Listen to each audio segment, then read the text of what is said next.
Brothers, war is not something to be rejoiced at world over. The entire humanity has to face some kind of handicaps. Also, if there is crisis in one part of the world, it affects the entire world. It's like a butterfly effect. I've been avidly watching news after news, and the last 2 months, I guess, in February, this Israel-US started bombing Iran unilaterally, in the sense that for the time being there was no retaliation, and Iran was almost forced to retaliate within the limited range and with the limited resources in its neighboring countries. Probably that was kind of desperate situation it has to resort to. Or probably it was to weaken the will of these mighty powers. Trump administration has always been vocal and has been ruthless, and has kept warning of the direst consequences, starting with bunker buster bombs and B-2 steel bomber. And has been gloating over all the time, is boastful of. It was a vainglorious attempt at bringing the impression to the world, including NATO and the rest of his allies, that if unaided or unsupported, or US can alone, it can suffice to take over any part of the world at its whims and fancy. It can evict or extract Nicolas Maduro. It can topple regimes after regimes. It can more kind of invasion at its will, because the mighty power and the firepower that has amassed, and it has been a superpower, being superpower, and has had a veto in the UN, and has so far remained unchallenged, and none has ever dared to confront it in true sense, except for the first time that a small, tiny nation, Earth, already reeling under the pressure of almost decades of embargo and sanctions, and also all kind of punitive measures, whether it's like international agency, atomic agency has been safeguarding or has been monitoring or supervising Iran's nuclear peaceful ventures into that every country has the right to, in fact, unless it is upgrade to the enrichment level where it can really pose a serious danger to the world by acquiring nuclear power capabilities and gate crashing to the umbrella of a certain number of countries who have always been the votary of unilateral possession of this lethal weapon. Although it acts like the biggest deterrent, and every nuclear powered nations, whether it's done clandestinely, having to reach the stage stealthily or with embargo sanctions, with supervisions and all that, no doubt India has been really successful in its pursuit, and so far amicably settled with, and has never raised any eyebrows among the superpowers, including Pakistan's efforts at acquiring some sort of, whether it's undeclared or.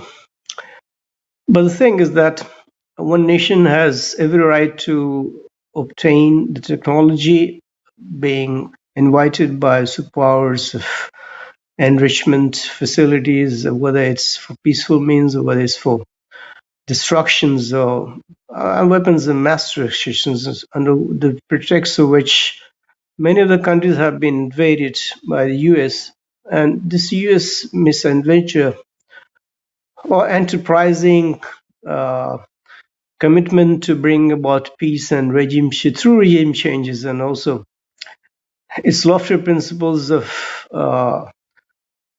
UN Charter of Peace Initiative, and Trump being the the biggest claimant of being victorious as a peacemaker of the world, is institution committed to peace, and also forming alliances after alliances, but it has its credibility is eroding fast. It's losing its grounds. It's losing its partners' confidence, which was taken for granted for decades. NATO members are not really forthcoming, and they're not willing to participate in this nefarious game of ending which sees no signs of abatement or ending in the sight. Because war has, it's like a procrastinations of delayed attempts by Pakistan for bringing the warring factions or parties to the negotiation table, and then ceasefire is clinched. That's too fragile to hold on for long, because unless there's long-lasting peaceful solutions as being sought after by the new regime, Mujtaba Khamenei, after his father's demise, which was indeed not in the interest of the world global peaceful coexistence and new world order, where superpowers or any country could hold any other country for ransom, and whether it's a dictatorial regime or whether it's a despotic ruler, could be in Cuba, it could be in Iran, could be somewhere else. But this is setting a very wrong precedence of literally hijacking or a kind of assault on the sovereignty of a republic or a sovereign state. So this cannot prolong for like this, and obviously U.S. Diplomacy has failed, and it has resorted to military alliances and military takeover, and it has already imposed its own kind of sanctions, and Hormuz has been closed. And it's not allowing any Iran ships to and fro and it's already stopped one of the ships which was carrying the flag of Iran, but under proxy of China.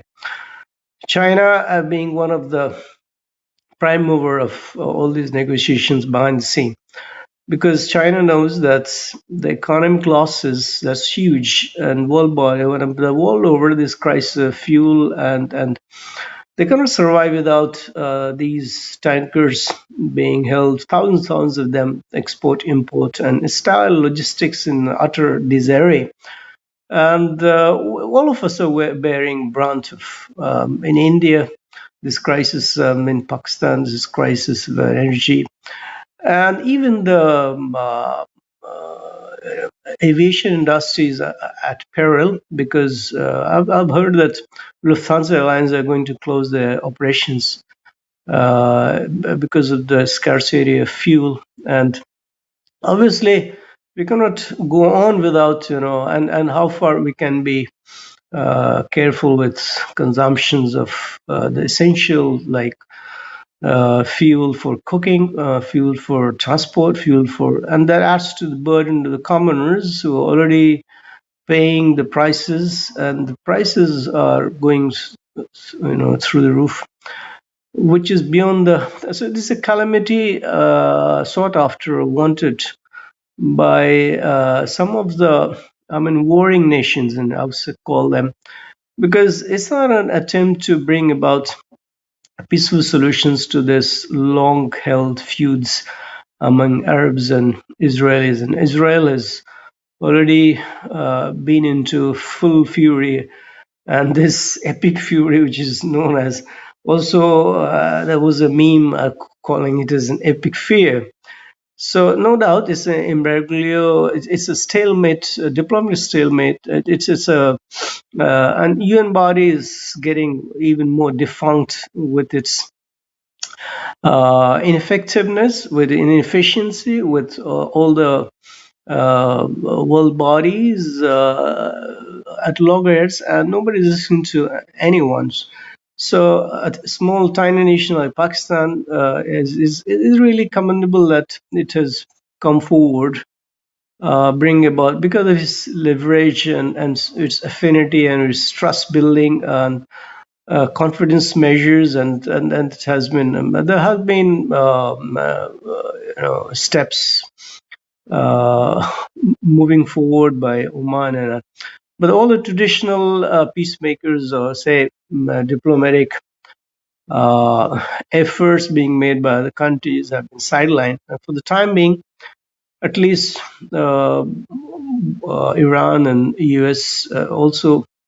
I don't know about Israel's, because by the time there was a truce and ceasefire clinched, Israel was bombing Lebanon, and it was a vow to erase, as Trump has vowed to obliterate, and the civilization, a thousand years civilization, and this is absolutely inhumane to even conceive. I mean, how come superpower, the nation which has been at the forefront of policy making, which all the organizations, peaceful organizations working, it vowed to obliterate a nation at large, and says 20 years would take 20 years for revival of. It's already made a lot of dent in the economy. It has gone for civil infrastructure. It hasn't abstained from bombing hospital or schools, and to the epic fury began with bombing a school with 200 plus children living, 200 children dead. This is really outrageous, and the world over, I mean, there's no hue and cry, and who is going to be held responsible for this ruthless, reckless, and outrageous act of civilian casualties in the name of bringing about peace? And Trump himself wanted to be to be awarded Nobel Peace Prize, and so this doesn't go well in tandem with his policies of invasion after invasion, attacks after attacks, and then holding the entire Hormuz waterways. So it's all the same. And Iran has stopped, and it has kept open for its allies, and it has kept so foes, they were not allowed to. Now it's the US doing the same thing. It has banned all the Iranian ships to and fro. That's the nerve system, because all the oil being carried forward of all entire freight forwarding, and so the entire region is beset with thorns, and the entire Gulf is bearing the brunt because of the two parties not coming to terms, because of the fragility of this truce or ceasefire, which is fortunately extended for a day or two until today.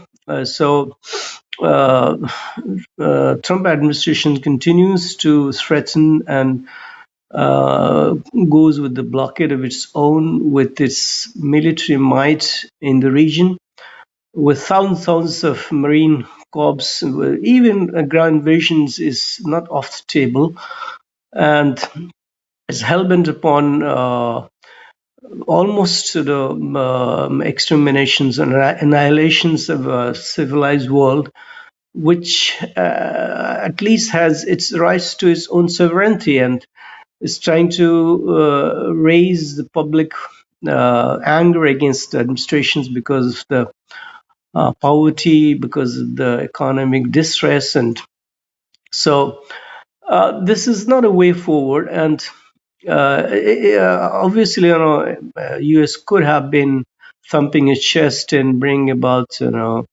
missiles firing from Iran, depletions up to 90% and 10%. But a country, if it is hell-bent upon its own extinction and it's a survival technique, it can regroup, remanage resources to uh, rebrand itself as and its proxies elsewhere and everywhere. So this is desperations that probably Trump administration has forced this country to, and Trump's own rating and credentials is at stake. He's losing his popularity in the second term. He used to bring about economic gains too, and all the gains, all the trade pacts he has made world over with his tariff impositions, and then he also threatens every country with his hefty tariff, which isn't working in the sense that it has made goods more expensive. It has choked the economic gains, the economic structure, the entire logistics world over.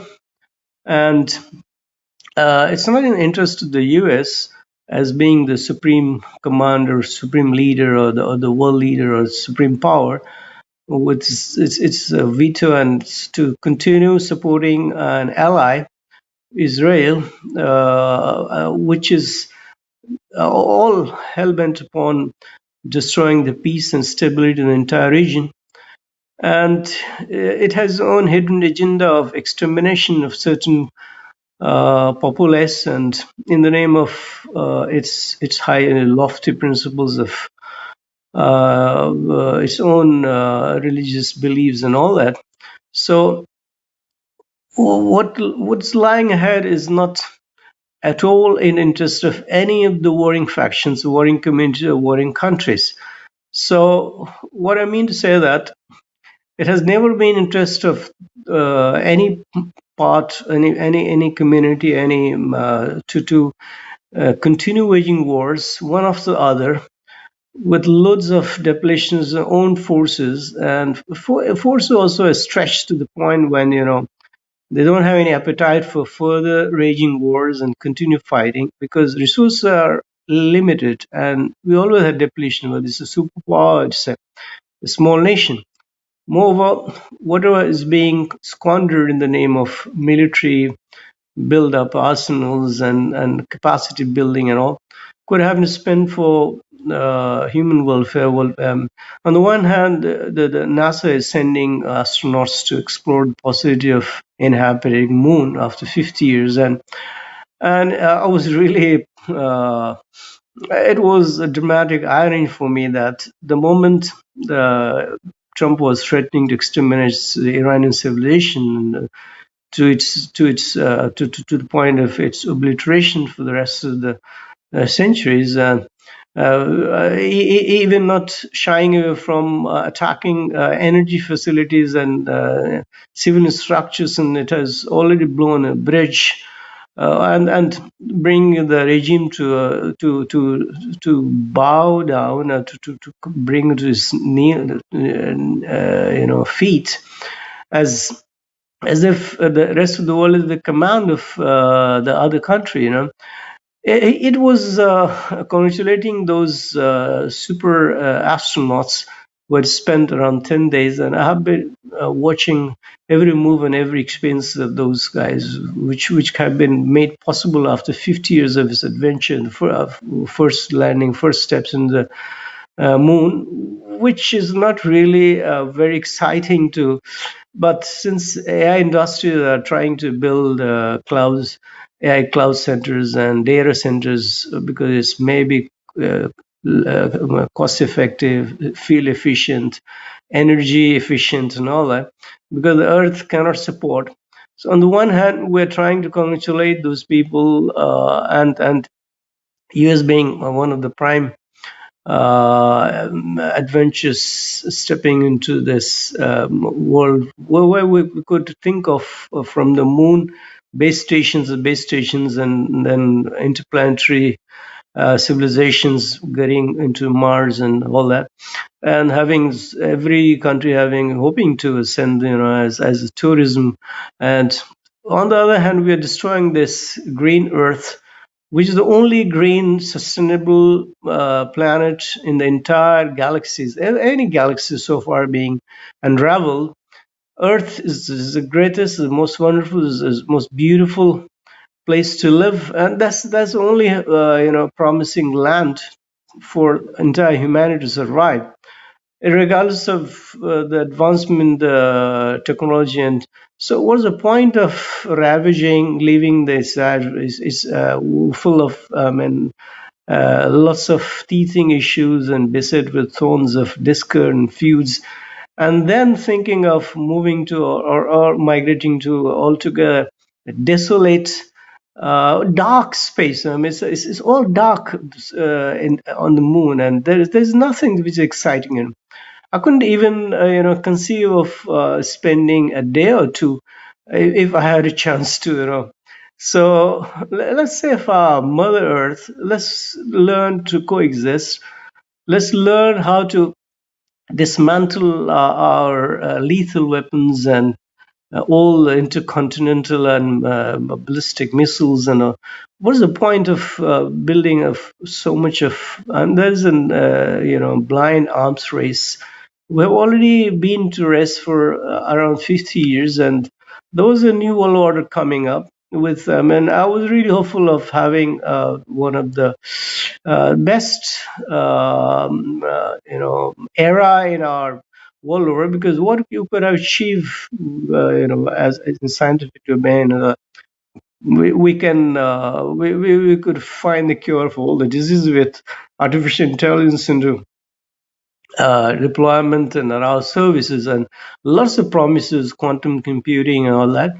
So the point is that it's a retrogressive step when we advance our civilizations to the point where we have remarkable feats, we achieve so much, and then the other retrogressive and this uncivilized, uncivil way of creating warlike and warmongering, war situations where we can't see eye to eye, and the so far built up structures of world over, and with all the advancement, all the facilities, and they are being destroyed in the name of hegemony of a superpower, which doesn't see to it that it also bears brunt of. And so Americans are also doubting Trump's next moves, and they're losing confidence in him, and his popularity is plummeted.